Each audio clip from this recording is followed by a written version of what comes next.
Well, as John already said, it's an organization that is focusing its attention on the problem, on the phenomenon of protection money that in Sicily we call pizzo. And, well, because it's one of the most evident aspects of mafia domination in Sicily. Well, when I refer to mafia, I'm mostly speaking about the Sicilian Cosa Nostra, so the Sicilian mafia. Well, before focusing a little bit about our strategies and our association, I have to describe a little bit the phenomenon of pizzo, of protection money, just to give you, the background and to understand a little bit better what we are doing, what we are trying to do. It's a work in progress, of course. So the first thing I would like to tell you is the origin of the term pizzo. So as I told you, pizzo is the protection money, and the phenomenon is spread not only in Sicily, but all over southern Italy. Close to Naples, it is managed by Camorra. That's another very powerful Italian mafia.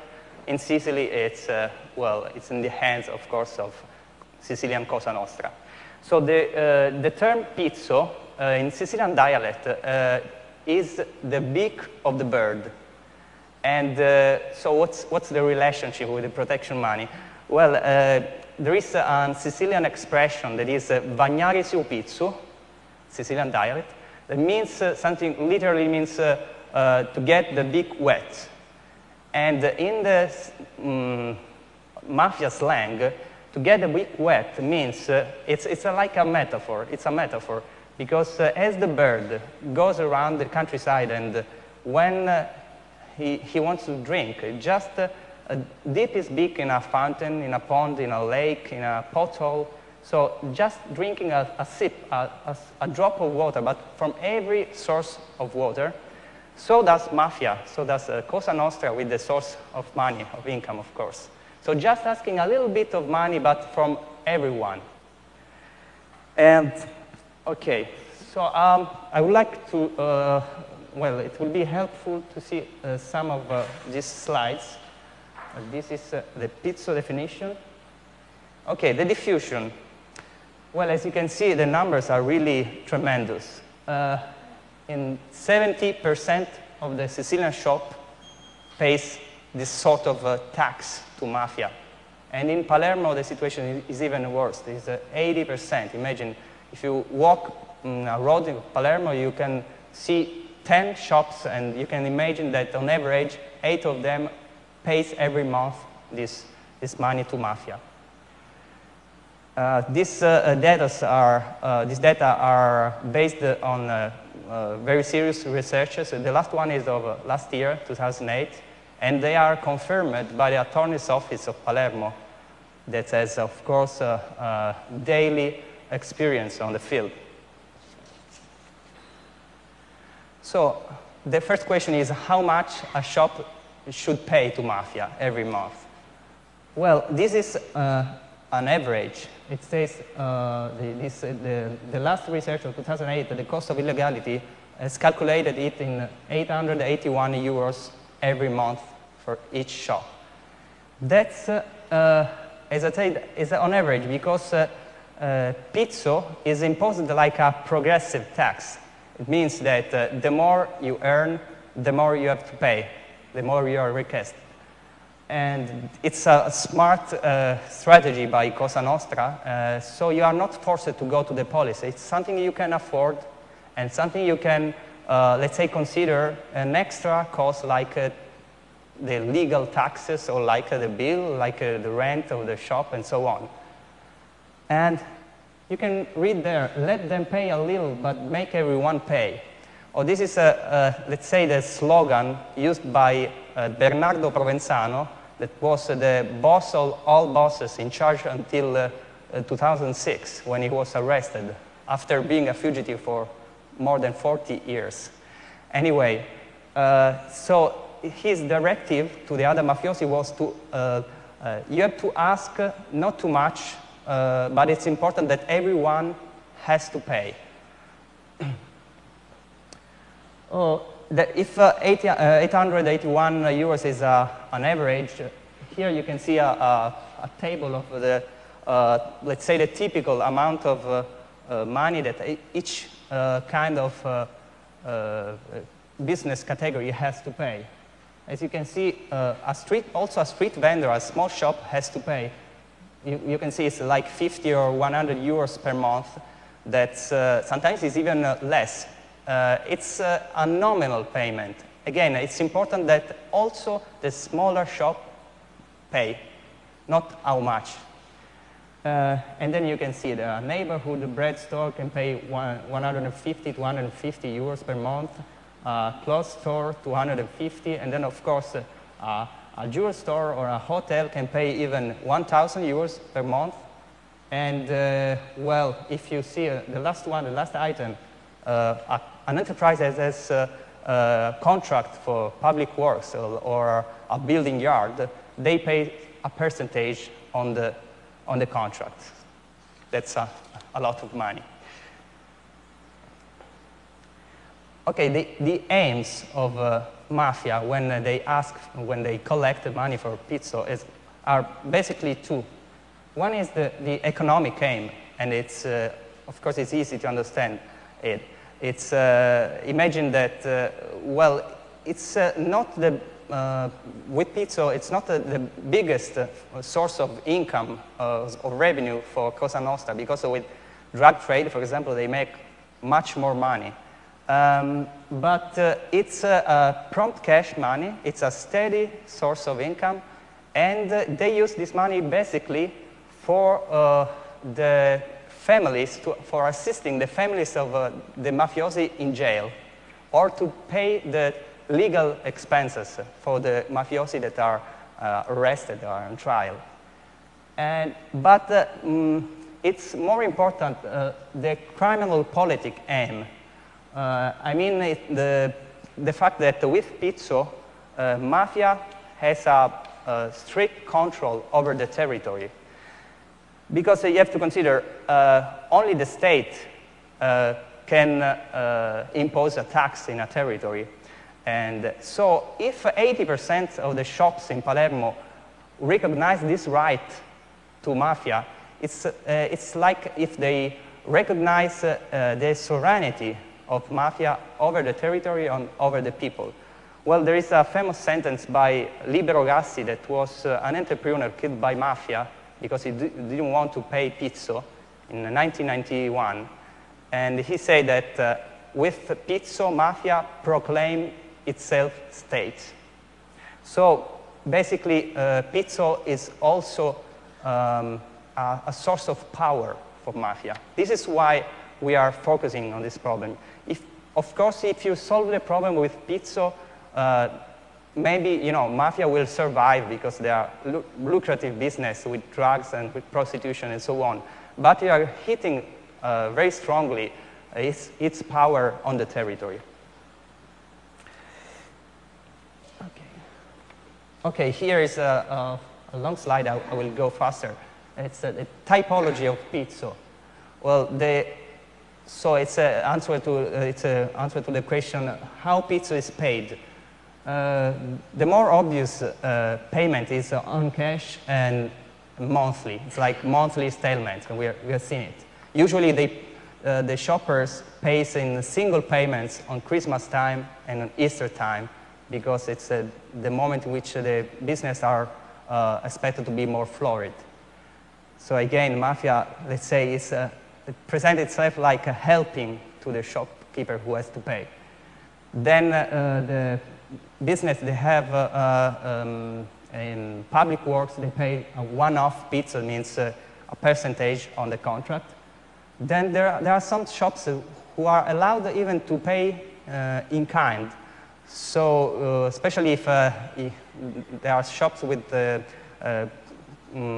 economic problems, so during a crisis like now, we know that they are allowed, for example, to let the mafiosi keep the goods without paying it, and it could be jewels, clothes, but also even meat and fish. And then there are a slyer kind of pizzo that is an imposition by Mafia on the business. could be the imposition of taking video pokers on the shop, or a imposition of buying from supplies firms of Mafia, controlled by Mafia, or imposition of a stipulation of subcontracts, or imposition of staff too. So Mafia says you have to hire this man in your business. Or could be imposed a restriction to the business. Well, I know a bar in Palermo that has to stay closed until 10 o'clock a.m. because there is another bar that's controlled by Mafia that doesn't want any competitor. So during the most busy part of the morning, when all the Italian people take the coffee and the brioche, they have to stay close because otherwise the Mafia would be angry. And the last one, that's the most dangerous one, is an imposition of co-partnership. That's the first step to the expropriation. In that case, Mafia really wants all by the business. So if you consider all these kind of payments or imposition, you can see that, well, what's the conclusion is that, well, in Sicily, there is no free market. There is no free competition. So free market and free competition are like empty words because the market is twisted and is controlled by Mafia. And another consequence is that since the honest business that doesn't want to pay Mafia fail because of unfair competition or have to close down because and usually they go somewhere else, what's the consequence? The consequence is that in Sicily, our capitalism is not like a natural selection, it's a criminal selection. Only the business who are who pays the pizzo or who are even ready to make business with Mafia can go on. And here is an assessment of damage over southern Italy.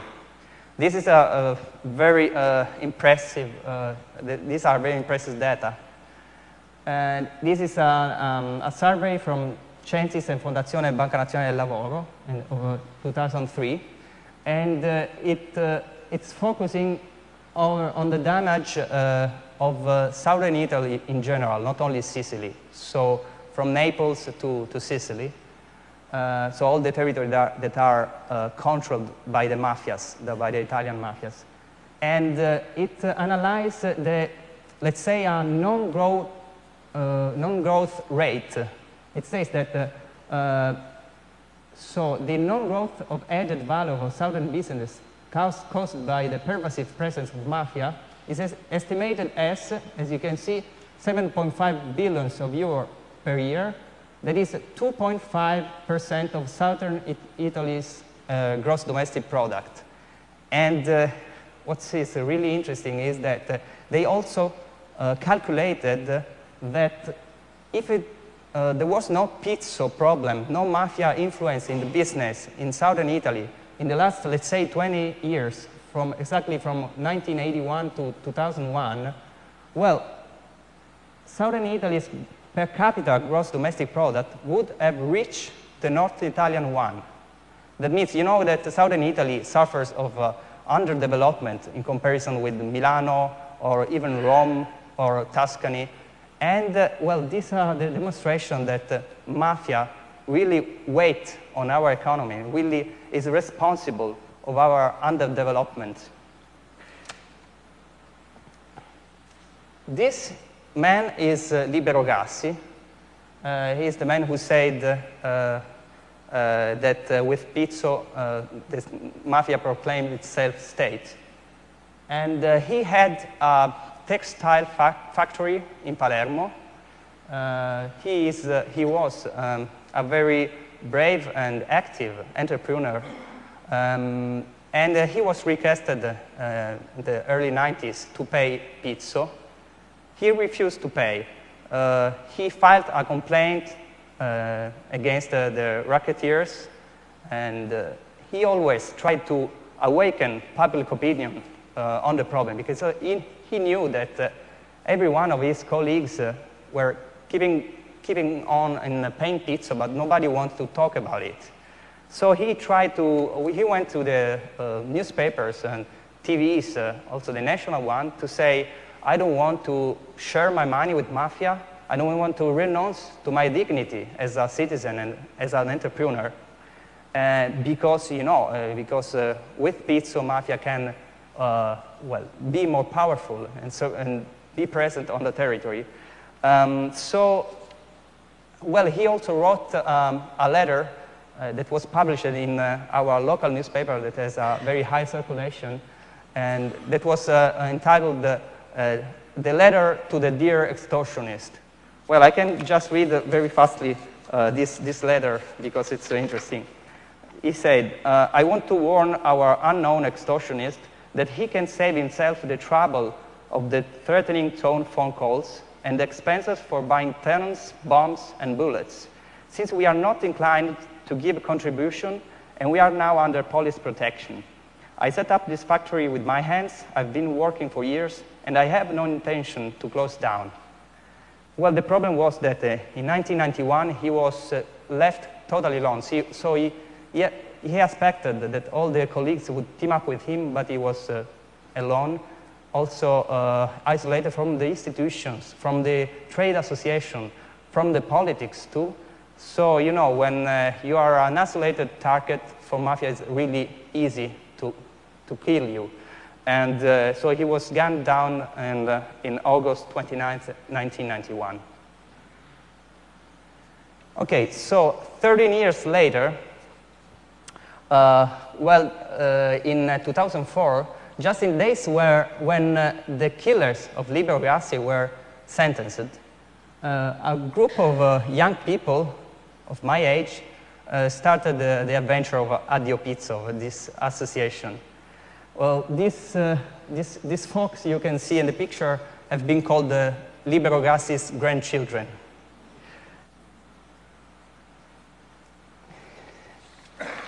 So, Addiopizzo, literally means, it's composed by two words, and means, of course, goodbye pizzo, farewell pizzo. So it's a hope and a wish. And if you can see on our logo, the word pizzo is upside down. I can show you in this animation. So pizzo is upside down, and it's a nice graphic solution, but it's also deeply gives the idea of the aims and the nature of the organization. Because, the final aim of Addiopizzo is just to, let's say, to reverse well-established habits like paying a pizzo is. When the people started to be aware of what Addiopizzo were doing, started to talk about a cultural revolution.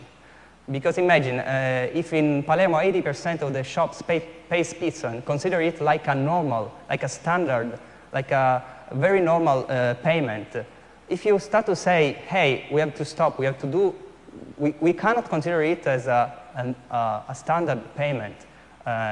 We have to do something. Also the people, not only the shoppers, also the consumers. This is really a cultural revolution.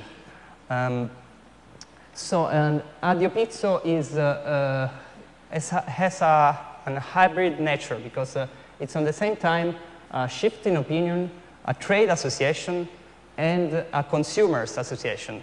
But I will show you later why. So, in the beginning, there was a sticker. So, it all began with a sticker, actually. Imagine this situation. There was a group of friends, young women and young guys, like my age, like university students at the university or young workers, that were in 2004 were daydreaming about opening a pub in Palermo. And so, one night, it was summer, they were in a pub and while drinking a couple of beer, they were debating about this idea, and the project planner, that was one of these friends, showed the other the others the economic plan for this pub, this future pub. And on the items, after all the expenses like bill, beer supplier, music, rent, taxes, he also added the item pizzo. Because he said, we are in Palermo. It was provocatively, of course. But he said, we are in Palermo, everybody pays. Of course, you cannot think to open a pub and then not to pay pizzo, because it's sure that when the business will grow, someone will arrive and will ask for pizzo. And the other folks, of course, said, no, we are not going to pay pizzo for sure. Well, they were thinking about a fair, like an ethical business, like they want to sell fair trade beer and so on. So how could they ignore that paying pizzo you are financing indirectly Mafia? And so for the first time, these young folks perceived the problem of the pizzo as their problem. So it was, for the first time, they had awareness of this problem. Anyway, they went home still thinking about this conversation, and one of these guys that night couldn't sleep. He started to think about it, and a sentence, some words started to spin on his mind till they came up to his consciousness. And this sentence was, an entire people that pays pizzo is a people without dignity. In Italian is un intero popolo che paga il pizzo è un popolo senza dignità. So he decided to print this sentence on stickers, on this kind of stickers. I can also show you here, anyway. So as you can see, it's a very simple sticker, aged in black, like the typical obituary posters that you can find in the Sicilian village when someone dies. And the sentence is, if you think about it, it's a very severe statement, but it's also full of potential rebellion.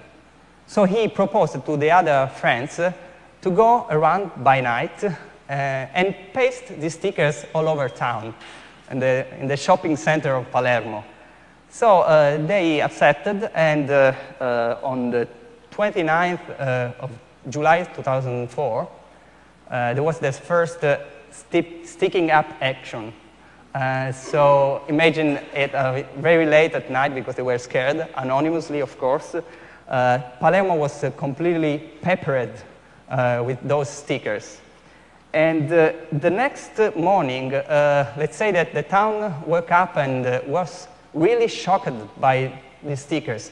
Everybody was talking about the mysterious stickers, and I mean, the shoppers, the citizen in general, the TVs, the local TVs, the newspaper, and because it really struck a profound chord.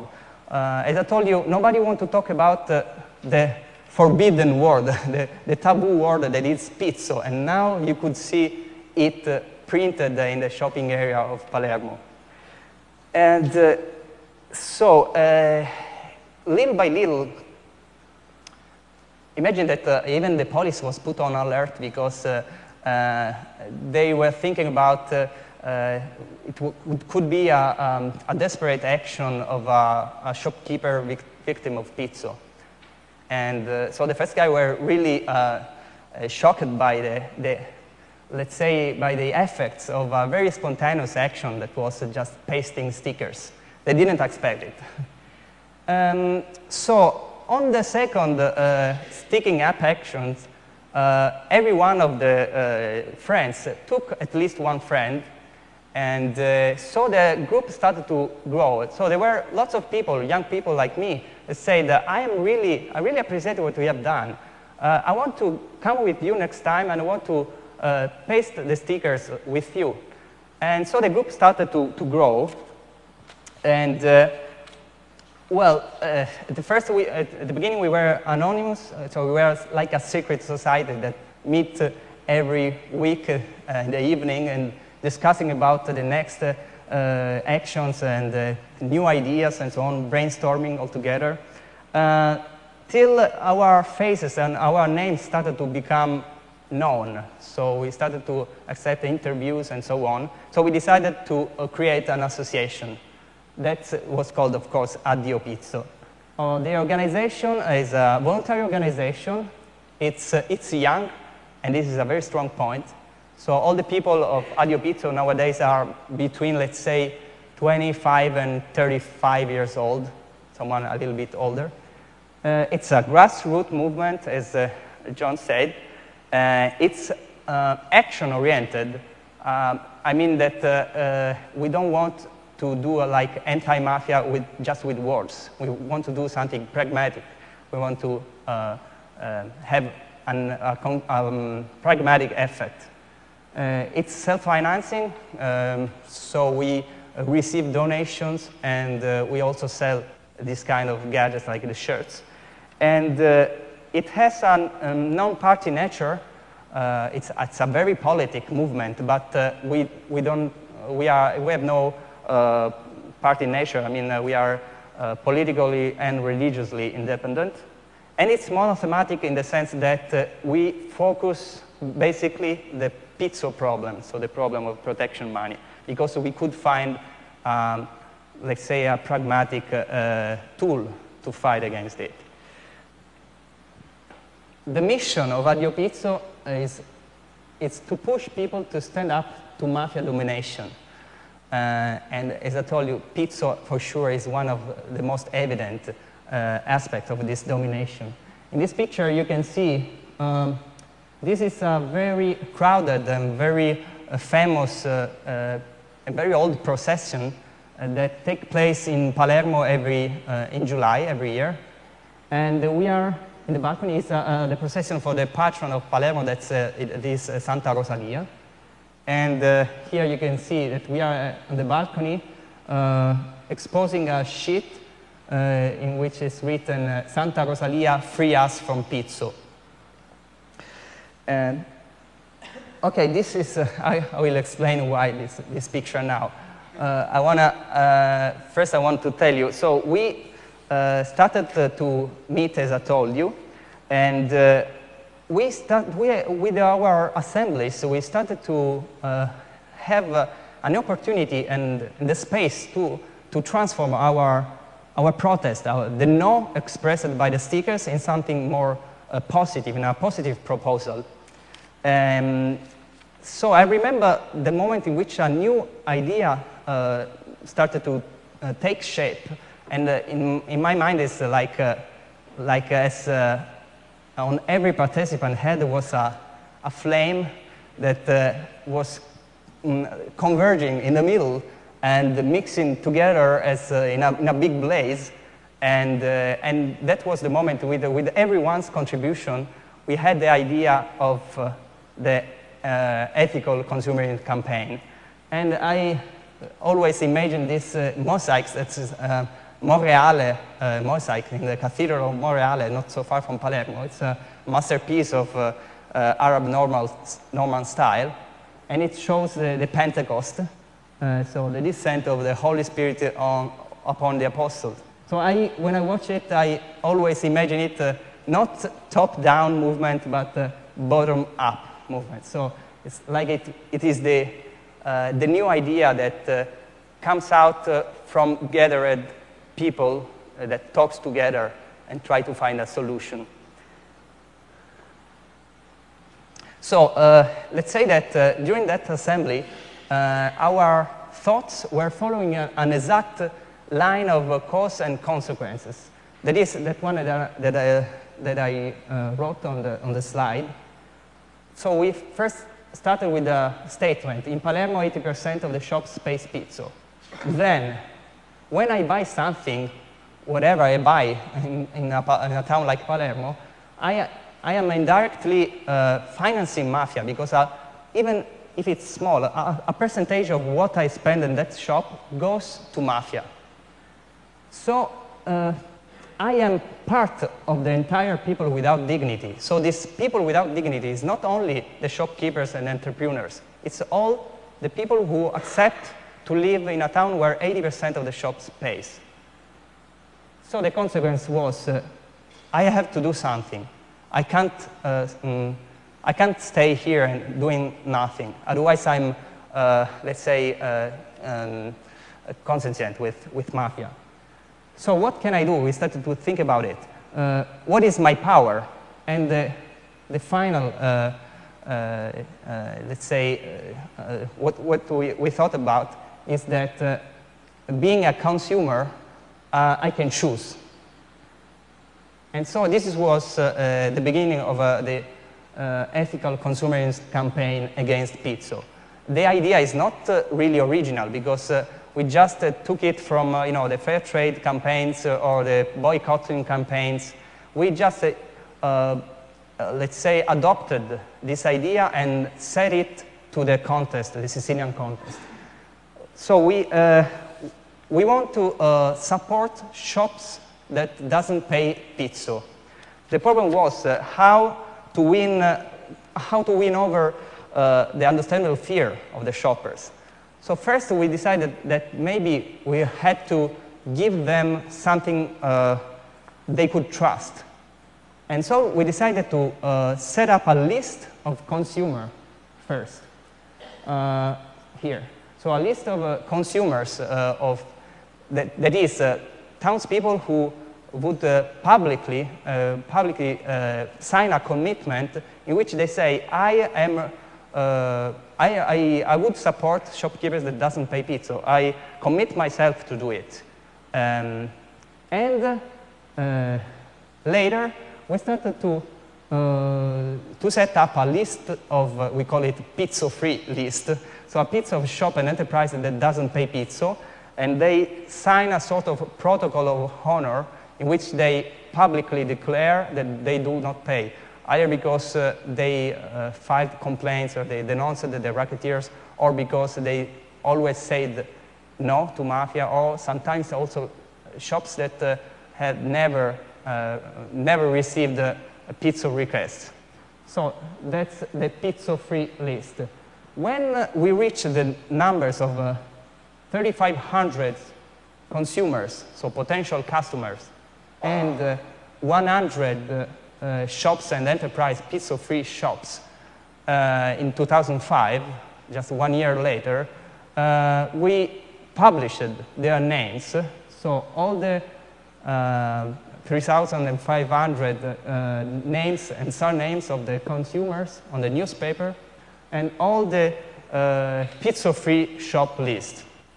And of course, we put them in communication. We encourage the consumers to support the shopkeepers. And, well, imagine that, well, in Palermo, it's really, it was really hard to find at the beginning people who would say publicly something like that, so who would take place. Usually, they even don't want to talk about Mafia. So it was a really great news. And the 100 shop, well, 100 shop is a very small percentage of the Palermitan shops. And now, of course, they increased. Now we are 350 more or less shops. But it's still a very small number, small percentage of shops in Palermo. Palermo has 1 million inhabitants. But if you compare this number with 17 years ago, when a man like Libero Grassi was totally alone against Mafia, against the pizzo, and he was killed, well, this is, well, 350 shops becomes a very big number, a very impressive number, something that never happened in Palermo before. And the idea is that everyone can contribute with a simple act of anti-mafia. So even daily shopping could be an act of anti-mafia. So everyone can do it. Even people that are, I mean, below 18 years old, even students, school students, everyone can do something. This is a great news.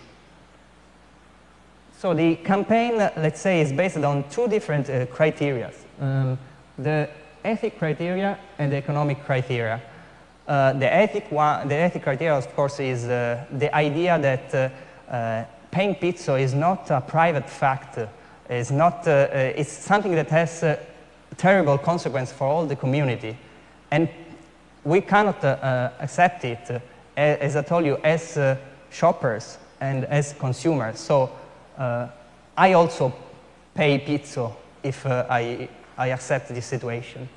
The economic criteria is that joining Addiopizzo campaign, the ethical consumerism campaign, well, you can even have economic benefits. Well, first of all, of course, you cut the extra expenses of the pizza in itself, but most of all, you can earn extra customers. And these two criteria are perfectly compatible in this campaign.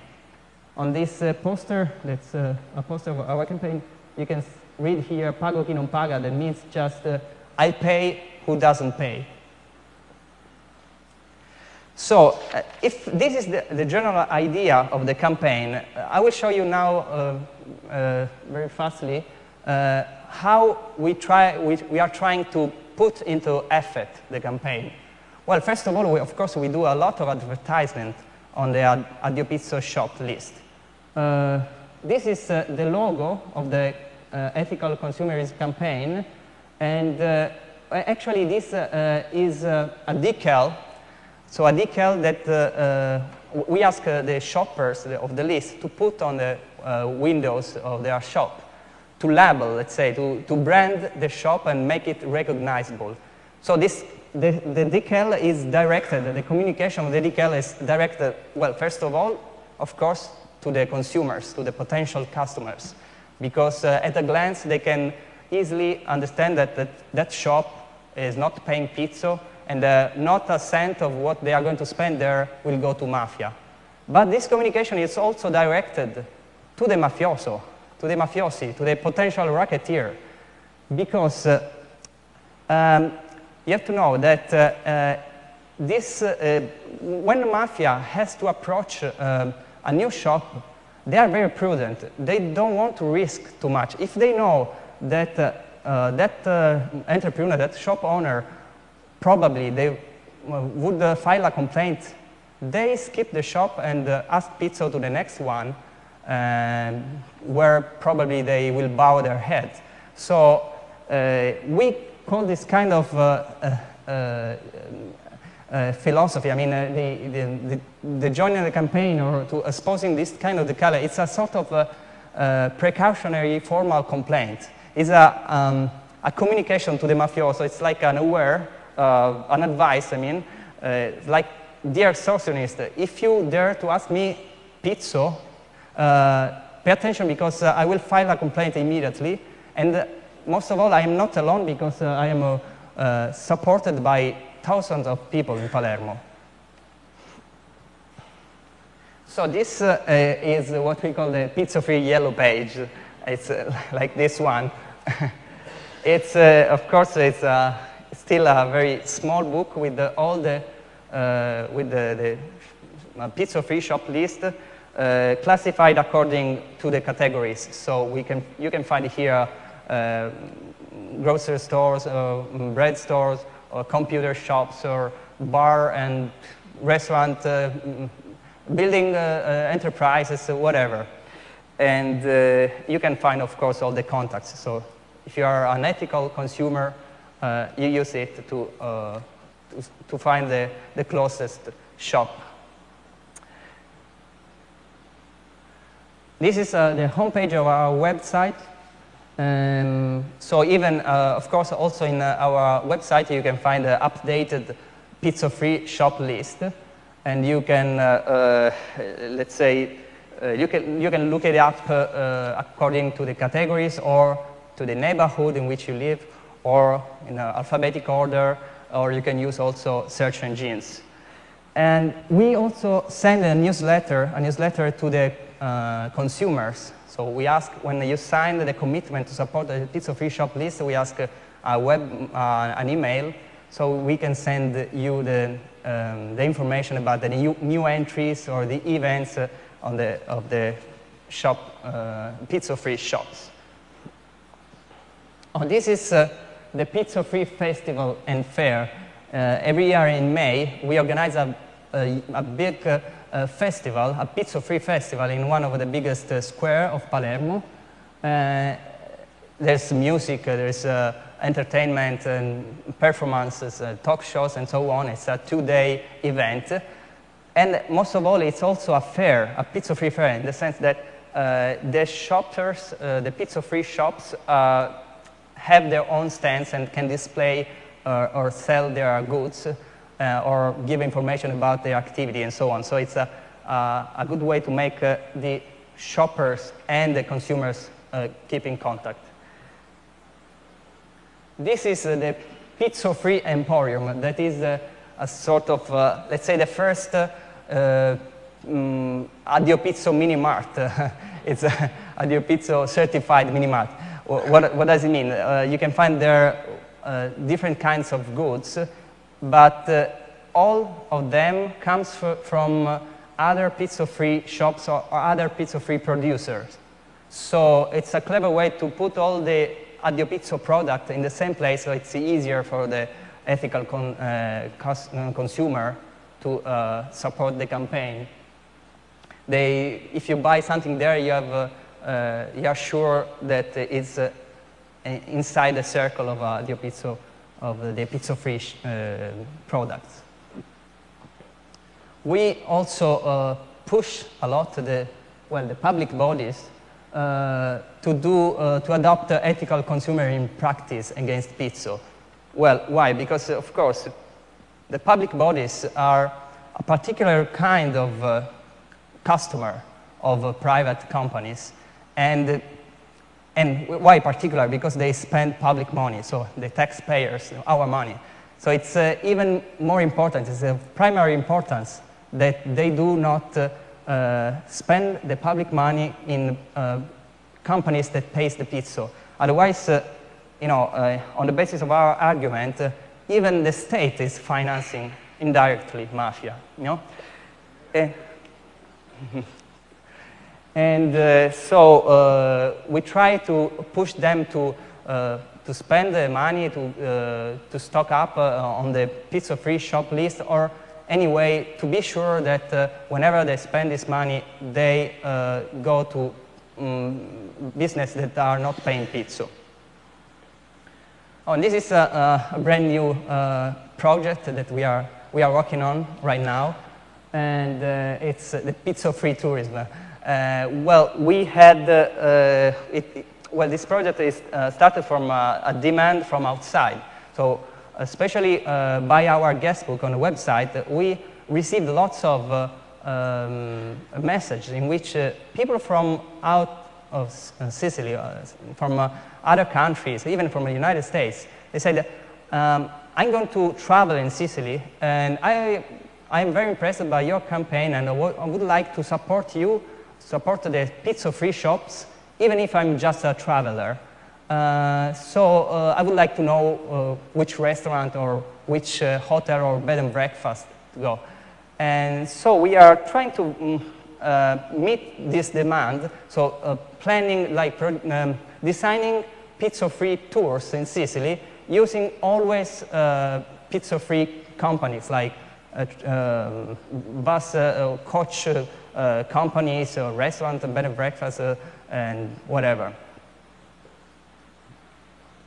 So when I was invited to talk to you and clean school, I started to think more deeply about the strategy we used and we are using in our campaign.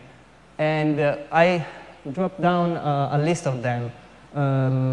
Well, first of all, as you can read here, we always have been we paid a lot of attention on the message that came out from the environment, the social context. Well, since the beginning with the stickers,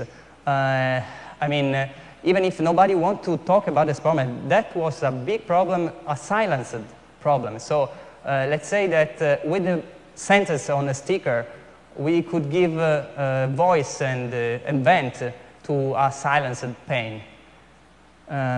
Creativity, of course, it's very important to provide scope for creativity. In our group, there are lots of people with different skills and abilities. There are lawyers, there are experts in communication, there are teachers, and so on.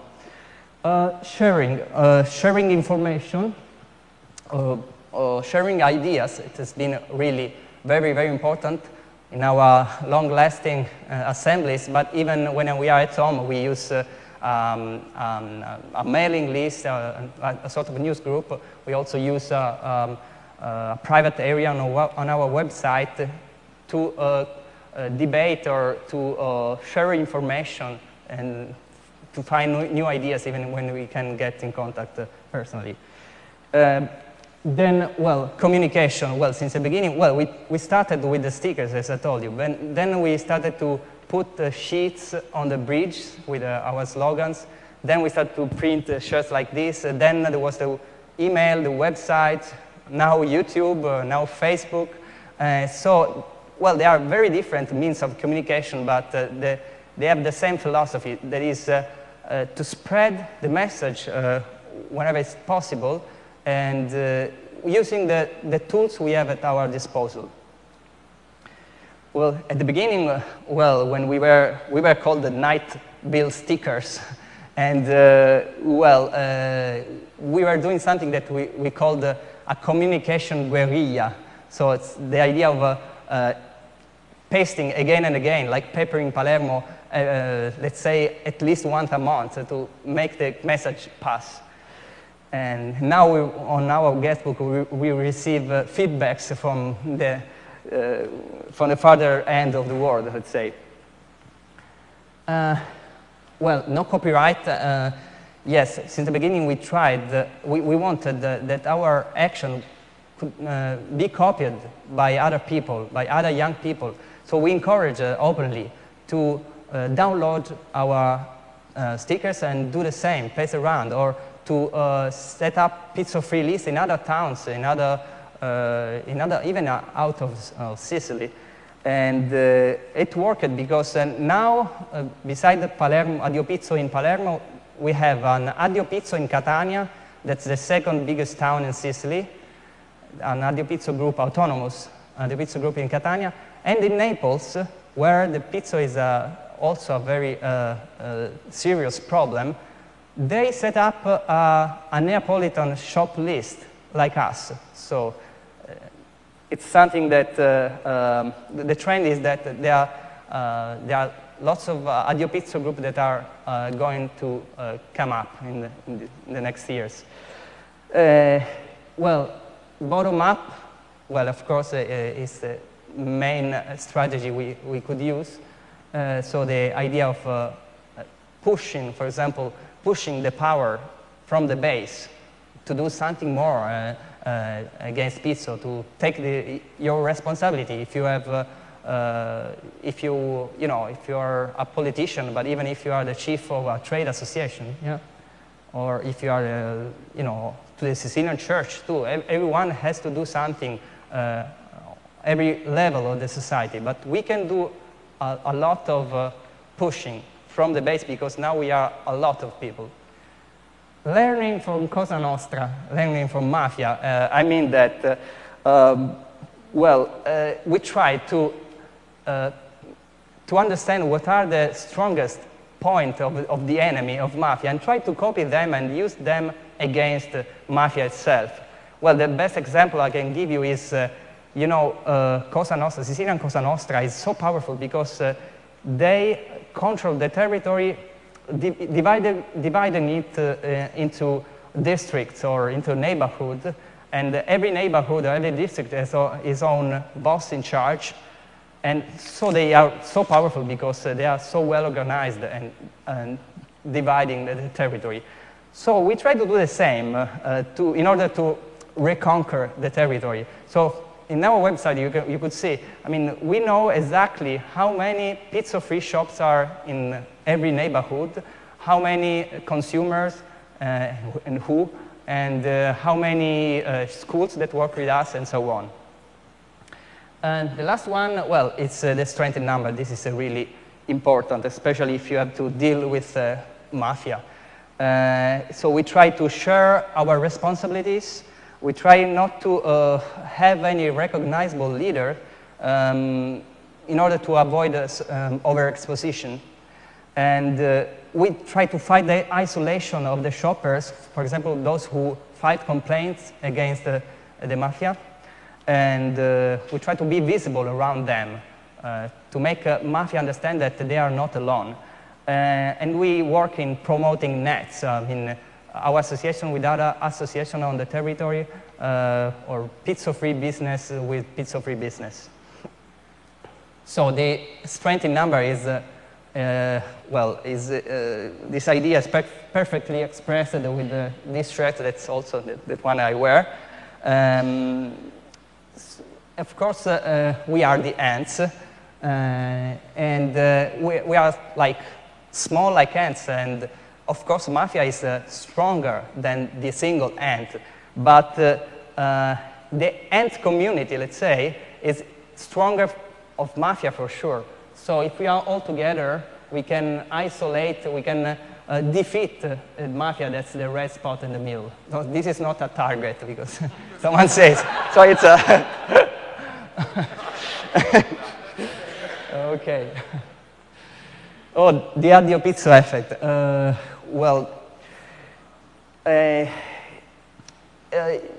During these years, since from 2004 to now, let's say that lots of new events happened. It was a sort of chain reaction from the first small sticker to now.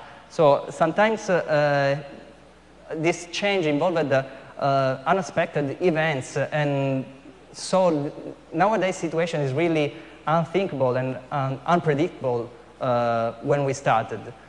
And so one of these efforts, well, since the beginning, as I said, with the stickers, we put a spotlight on the pizzo problem that was ignored by the people, just a spotlight where it was dark and in silence, let's say. And then, well, on 2007, Confindustria, that's the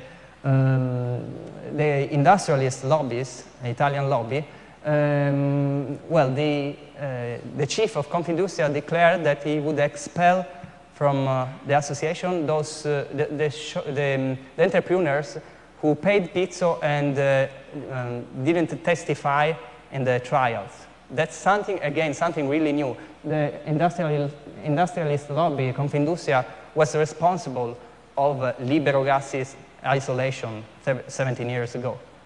Then, well, on September 18, 2007, well, we consider this date like a turning point, because for the first time we started to have lots of testimonies by the entrepreneurs and the shoppers. Well, the first one was this man called Vincenzo Conticello. I will show you on the next picture, yes.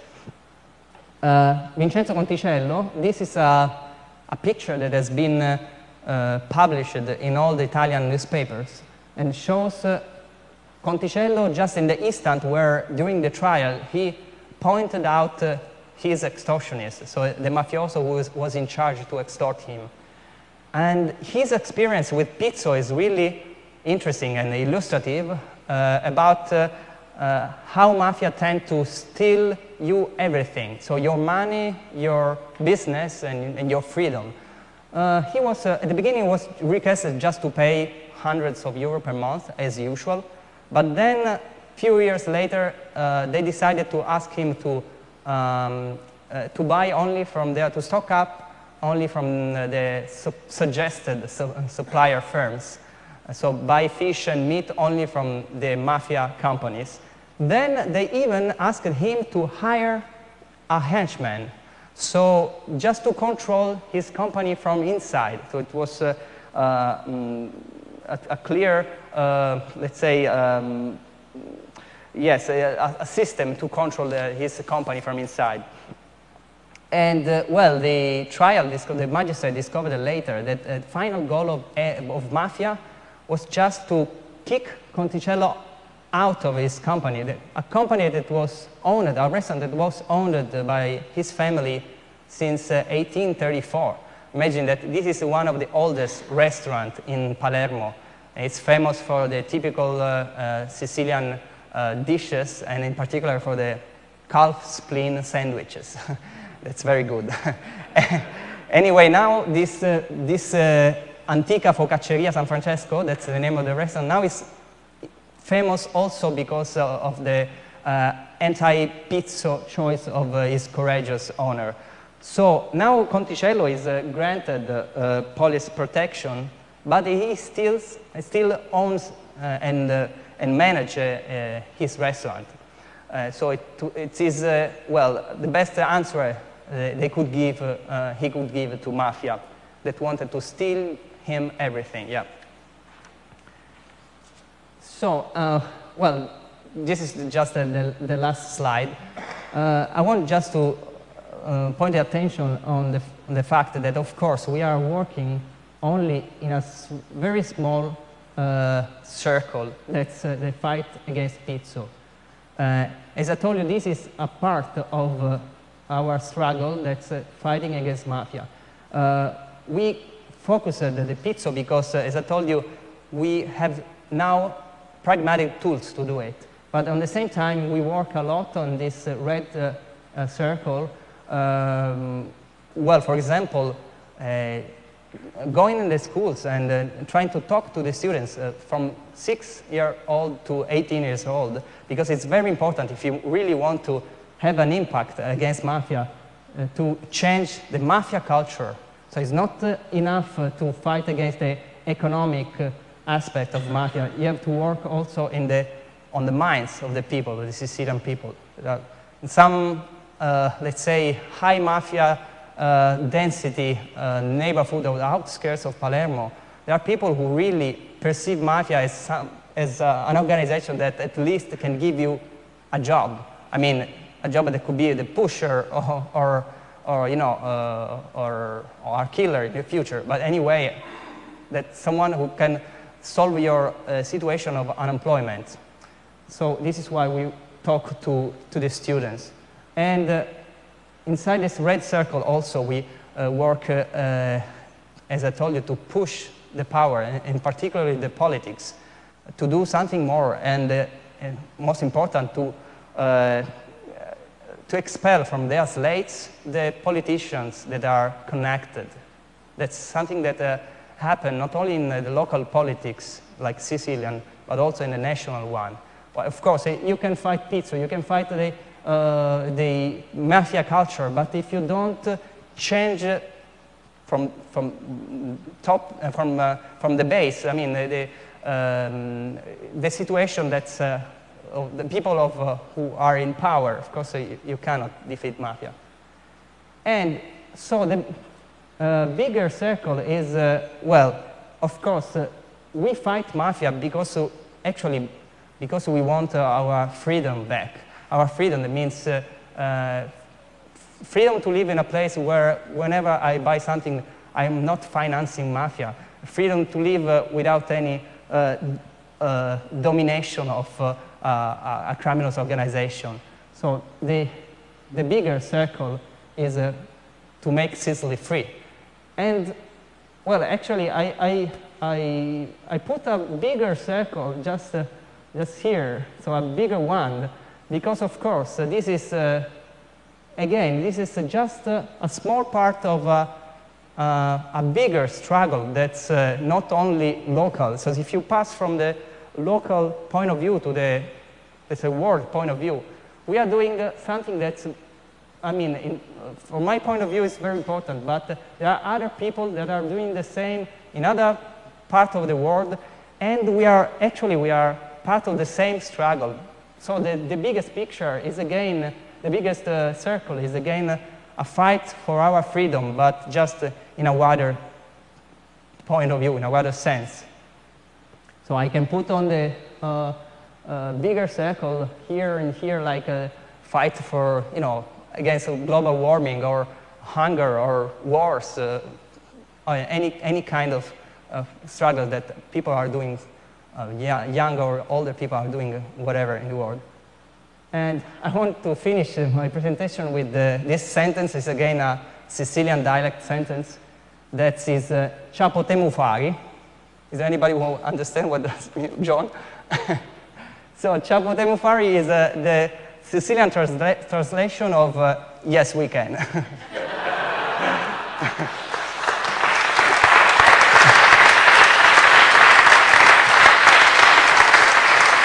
Thanks.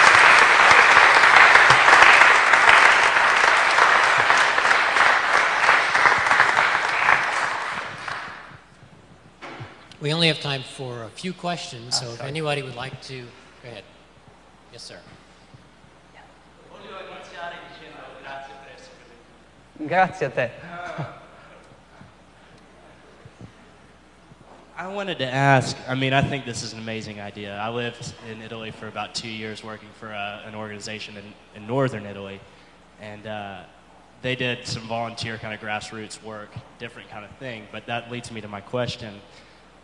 As you go further north in Italy, you find, I mean, there's divides on lots of things, but there's a strong sense of feeling in some people, and I don't like it, but it's there, that Sicily has this problem and it's their fault, and everybody, you know, that's in Sicily, I've talked to other Italians that says everybody who's the Sicilians in the Mafia for the same reason you're saying, that they pay the pizzo, you know, and they indirectly finance the Mafia. Do you have any efforts within your organization to kind of work with public opinion outside of Sicily and more Mafia-intensive zones? I know it exists all over Italy, but in the... Do you have any efforts outside of Sicily and Calabria and Napoli? Well, as I said, now there are, let's say, groups of young people that are doing the same also in other regions, but basically in southern Italy, like Naples, like Calabria too. So Calabria is let's say, the point of the boot, of Italian boot. And it has mafia problems too. We receive lots of support by northern Italian people who, well, again, they say, I would like to support you wherever I can, but I live out. So we are trying, well, let's say our idea is for the next future is to open up our horizon and try to involve in the struggle also other parts of the other Italians that are sensitive to the problem too. Not only because, well, mafia is, well, we perceive as our problem, but of course it influences the politics, the life of Italy, of all Italy.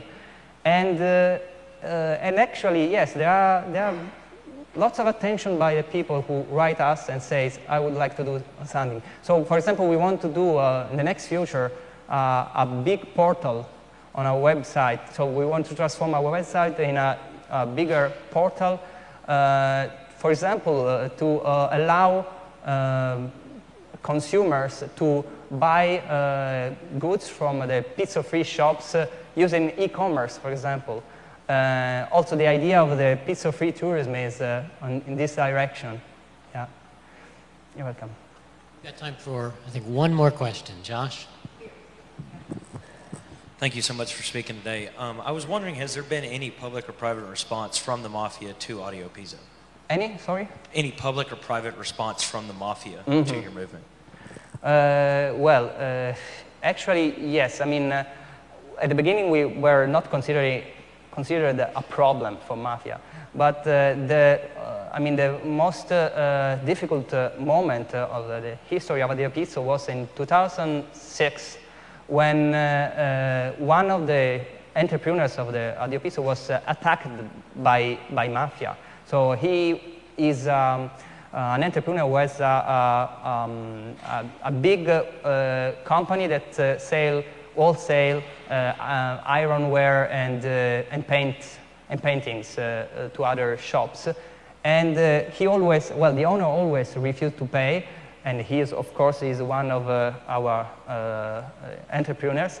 And one night, a henchman of the powerful boss, Lo Piccolo, and now they are both in prison, the henchman and the boss.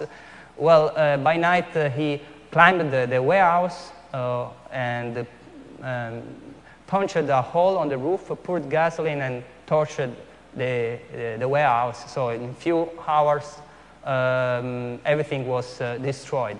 But the reaction of the people was really surprising. I mean, something was changed. You could perceive it. So in the atmosphere, lots of people start to support, to call this the owner to say, I'm with you. I'm on your side. I want to support also with my purchases your company. There were people who were doing collect money for the workers of the warehouse of the company, and the workers, I mean, teamed up with the company too. We worked a lot in pushing the regional government to give Guayana, that's the name of the owner, a new warehouse, and actually we succeed. Now Guayana is a bigger warehouse. He still have a healthy company. You know, the aim of Mafia was just to demonstrate that if you stand up against them, you're over. So there was no need to kill the man. It was enough to kill the business. But this time they didn't won.